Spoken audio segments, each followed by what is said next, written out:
Assalamu alaikum, sayılı seyirciler, haberler canlı yayında studiyada Elvina Halilova çalışam.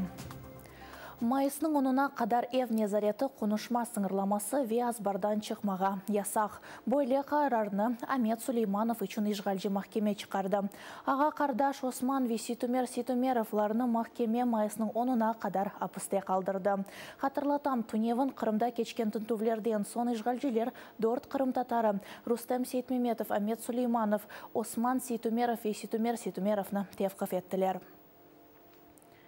Қырымның ишғалжы депутатлары Русия анаясасына деңішмелеріні дестекледі. Қанун мартының 12-сінде керчерклештірілген отырушывда қабул етілді.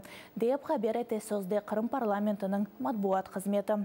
Деңішмелерге көре Владимир Путиннің президентлік мүддетлері sıfırlaştырылып ғайрыдан Русия президенті оларақ сайлана біле Путин. Айрыжа қанун Тува ве Қырым кебі айры топрақларының айрылмасыны ясақлаштыра.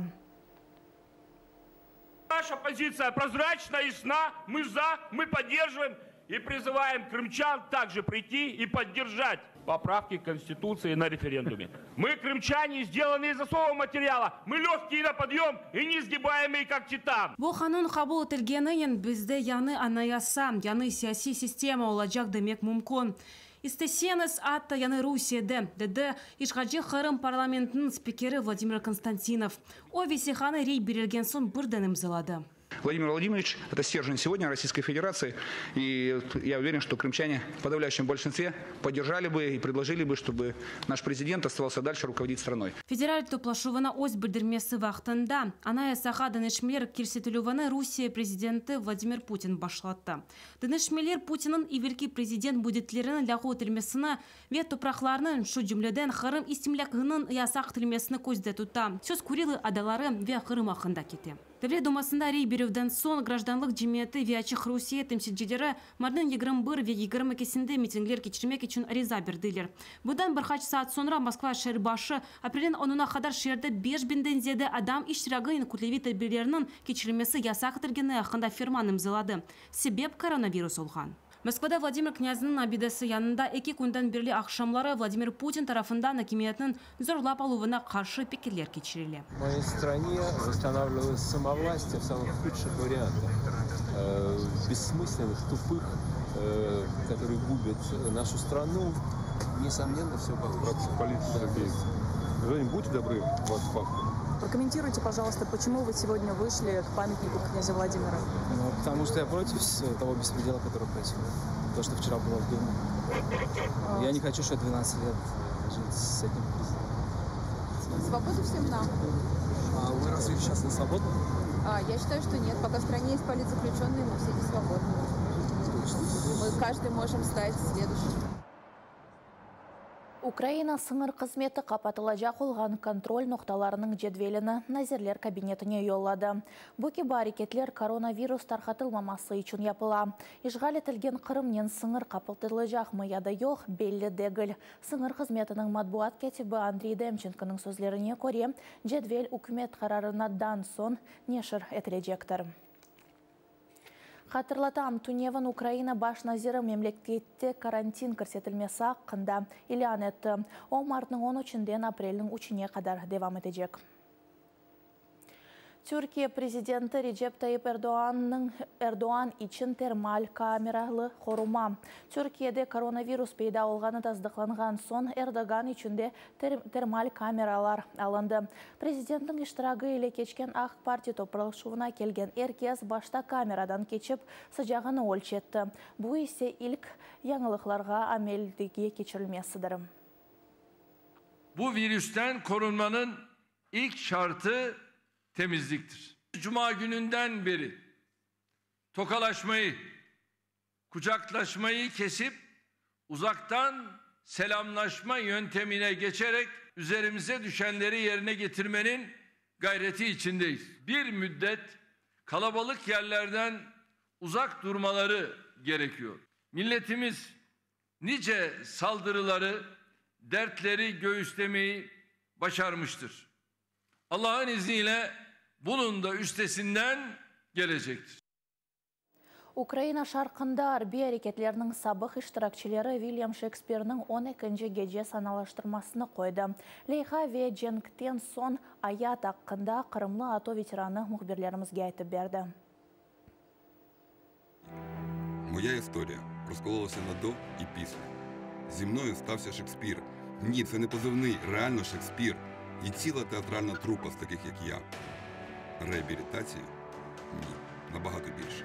Онда кенче кеже спектаклінде ихтисаси олмаған актерлер ойнай. Трупада ато аскерлері иштирак етті.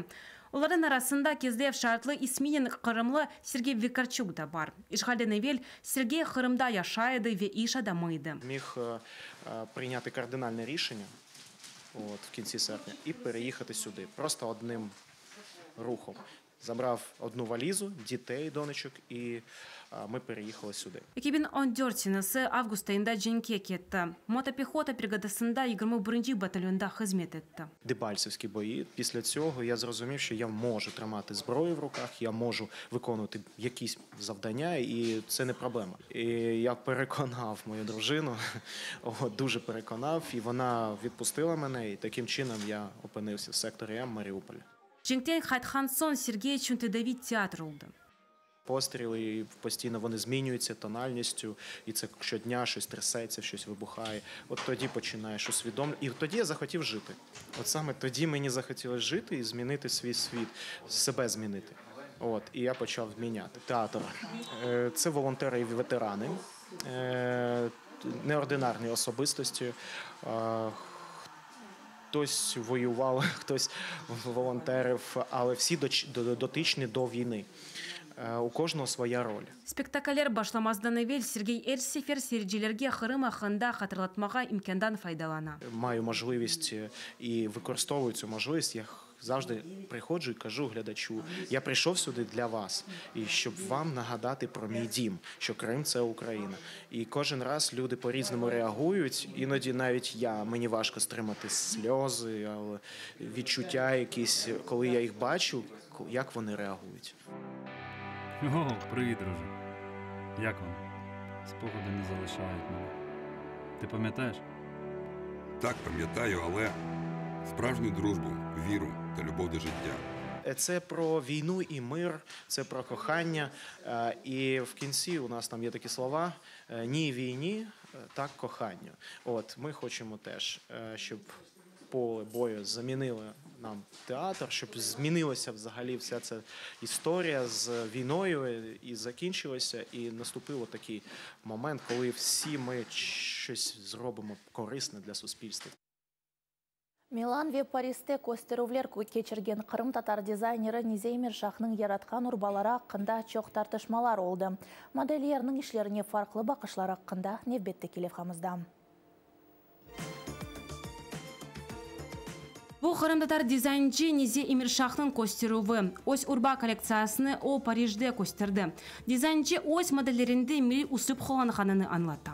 В профессиональном мире это называется профессиональным с крымско-татарским ДНК. Недавно мы представили свою работу на европейской площадке в Милане, Fashion Week. Мы очень рады этому событию. И после показа нам поступило предложение выставить свою работу в Париже. Дизайнчының атқанына көре урбалар экологик басмадан текелген, синтетиканы незе хуланмай. Бюджеклардың тікуі ән қиын олған, чүнки эки тарафы келімлер текелген ағыр қырымтатар техникасы хуланылған. Наша основная цель – это создавать одежду с крымско-татарским орнаментом, возможно, где-то с отличительными элементами, аксессуарами, деталями костюма, но чтобы нашу одежду носили люди различных национальностей, из разных стран, и мы знали, что это наша одежда и наша частичка культуры, которая интересна всему миру. Недінің Париждегі коллекциясы Миланда көстелгенде біраз фарқлы олды. Овахыт мод Италия топлылығы костеріні бегенді. Незенен семеддешлері арасында есе фикерлер фархлы олды. Не надо приписывать крымско-татарскую культуру к данному развратному показу. Очень стыдно за такое представление. Надо было хотя бы не выступать от имени своего народа. Это не смелость, это позор. Как можно это называть крымско-татарской культурой? Я не хочу, чтобы мои сестренки такое носили. Просто она не крымская татарка уже, видимо, давно. Я знаю нормальных, достойных девушек, в число которых этот дизайнер не входит. Ее наряди порождають розпутство. Він суперечить традиціям, да, особливо мусульманським, ісламським. З точки зору ісламу жінка не має права показувати свої прикраси, обнажати своє тіло. То есть это всем известный факт. Мы сейчас не говорим про конкретных моделей, которые одели эту одежду. В данном случае они являются механизмом или инструментом. Важно другое, то есть важна сама идея и важно последствия, которые несет эта идея в общество. То есть, на мой взгляд, заявлять об этом показе вот таким громким названием и допускать подобные элементы является недопустимым. Такая взвешенная взрослая коллекция, которая тщательно проработанная и очень красиво, и очень грамотно, не традиционно, ну, скажем так, не банально внедрены фольклорные мотивы. Но относительно того, что была ли там вульгарщина какая-то, я ее там не заметил. Вот. И я хочу сказать, что всегда первопроходцам быть сложно. На первопроходца обычно и обрушается куча критики, негатива. Мое личное мнение, я стараюсь никогда не вступать в холивар, это самое разумное. Здесь двоякое отношение. Сама коллекция сама по себе, она достаточно спокойная, использованные эко-ткани хорошего качества, интересный крой, блейзеры, пиджаки, брюки, летящие шелковые блузы, длинные рубашки в очень приятной гамме. То есть все это было достаточно спокойно, если бы не вот эти пиджаки, надетые на голое тело. Бунин мен сағылғышам, яйынларымызға қош олыңыз, ве Facebook сәйфемізге абуне олыңыз. Көрішмек үзре.